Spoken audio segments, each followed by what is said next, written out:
पहले क्या होता था कि जब आप किसी वेबसाइट पे लॉगिन करते थे तो आपको बार बार डिटेल्स डालनी होती थी। मतलब कि एक बार डिटेल्स डाल के वेबसाइट लॉगिन की, फिर दोबारा साइट खोलोगे तो फिर सारी डिटेल्स लॉगिन वगैरह करनी होगी। हर बार जब आप वेबसाइट पे जाते थे तो वेबसाइट आपको एक यूनिक यूजर की तरह ट्रीट करती थी। वेबसाइट की खुद की कोई मेमोरी नहीं होती थी, तो उसको नहीं पता चल पाता था जो आदमी अभी वेबसाइट यूज कर रहा है वो पहले यूज करके गया है कि नहीं। फिर मॉन्टुली नाम के एक आदमी कुकीज लेके आए।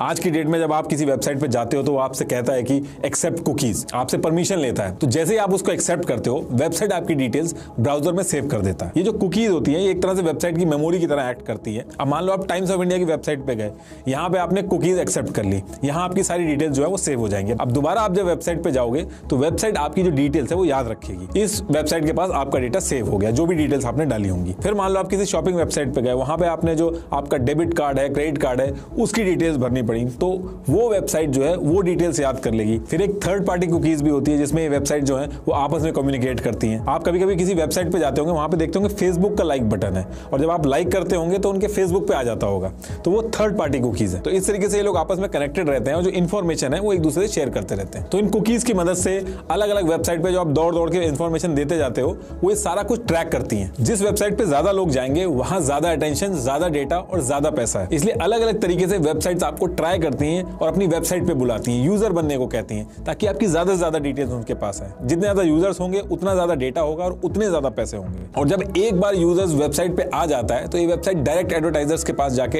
एड्स नहीं दिखाती है, बल्कि इन एडवर्टाइजर्स और वेबसाइट के बीच में होते हैं गूगल एडसेंस या फिर फेसबुक ऑडियंस नेटवर्क या फिर माइक्रोसॉफ्ट एडवर्टाइजिंग या अमेजॉन एडवर्टाइजिंग। ये सबके अलग अलग हैं, ये इनका काम एक ही होता है। ये एक तरह से मिडिल मैन होते हैं वेबसाइट और एडवर्टाइजर के बीच में। इनका काम होता है कि रेलेवेंट एड्स जो हैं वो वेबसाइट पे लगा के वेबसाइट के यूजर्स को दिखाना, और ये सारी चीजें ये लोग थर्ड पार्टी कुकीज के थ्रू करते हैं। ये देखिए टाइम्स ऑफ इंडिया की वेबसाइट मैंने खोली है, साइड में ये जो एड आ रहा है, अगर मैं इसके बाद जूतों वाली वेबसाइट पे जाऊं और कॉन्टिन्यूअसली सर्च करते रहूं तो अगली बार जब मैं टाइम्स ऑफ इंडिया की वेबसाइट पे आऊंगा तो जूतों से रिलेटेड एड आ सकता है। तो इस तरीके से थर्ड पार्टी कुकीज के थ्रू ये सारी वेबसाइट इंटरकनेक्टेड रहती है। अब इस चीज में आप ये भी कह सकते हैं एड ही तो दिखा रहे हैं, हम लोग खरीदेंगे ही नहीं इनसे, हम बाहर जाके खरीद लेंगे। इस पूरी चीज को आप ऐसे समझ लो कि आप घर में अपने मॉम एंड डैड के साथ डिसाइड करके निकलते हो कि स्कूल के लिए हमें जूते खरीदने हैं, और आपके घर के निकलने से पहले ही पूरे मार्केट को पता हो कि ये तीनों मार्केट में आके जूते खरीदेंगे, और जो दुकानदार ज्यादा पैसे देके ऐड दिखाएगा मिडिल मैन के थ्रू, उसी के जूते दिखाए जाएंगे। तो यही रीजन है कि आज की डेट में ये जो डेटा है, लोगों का डेटा है, ये मिडिल ईस्ट के ऑयल से भी ज्यादा वैल्यू रखता है। 2017 में द इकोनॉमिस्ट में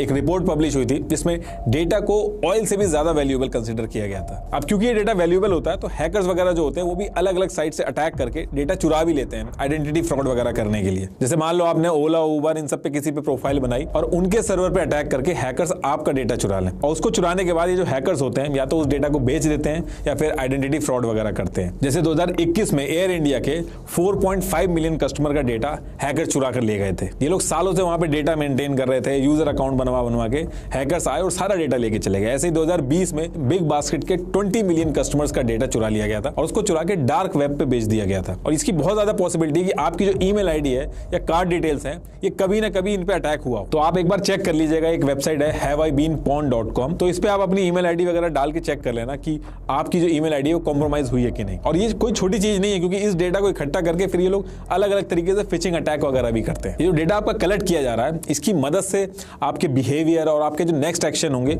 उनको कंट्रोल किया जा सकता है, और ये डे बाय डे इंप्रूव हो रहा है। इस डेटा की मदद से आप किसको डेट कर रहे हैं, किसके पास कौन सा जॉब ऑफर है, किसके पास कौन सा इंश्योरेंस है, कौन पे कर सकता है, कौन नहीं पे कर सकता, कौन किस एडवर्टीजमेंट पे क्लिक कर सकता है, किस पॉलिटिकल पार्टी को सपोर्ट करता है, रिलीजियस ओपिनियन क्या है, वोट किसको कर सकता है, ये सारी चीजें पता लगाई जा सकती है। मैं अभी समझाता हूं आपको कि मैं कहना क्या चाह रहा हूं। पेरिस में एक लड़की थी जूडा, तो जूडा ने अपने ब्रेकअप के बाद टिंडर यूज किया, और जब वो यूज कर रही थी तो उसमें उसको अपनी प्रोफाइल की रेटिंग को लेके कुछ डिससेटिस्फेक्शन था, तो उसने टिंडर को कई सारे ईमेल भेजे, 6 महीने तक कंटिन्यूअसली ईमेल भेजे कि आप मेरा जो डेटा है उसको भेजो, मुझे चेक करना है कि आप सही से कर रहे हो कि नहीं। यूरोप के जो डेटा प्रोटेक्शन लॉ है वो थोड़े स्ट्रिक्ट है, तो वहां पे आप चाहो तो ऐसा कर सकते हो। तो कंटिन्यूअस फॉलोअप करने के बाद, ईमेल भेजने के बाद 800 पेजेस का डेटा भेजा टिंडर ने।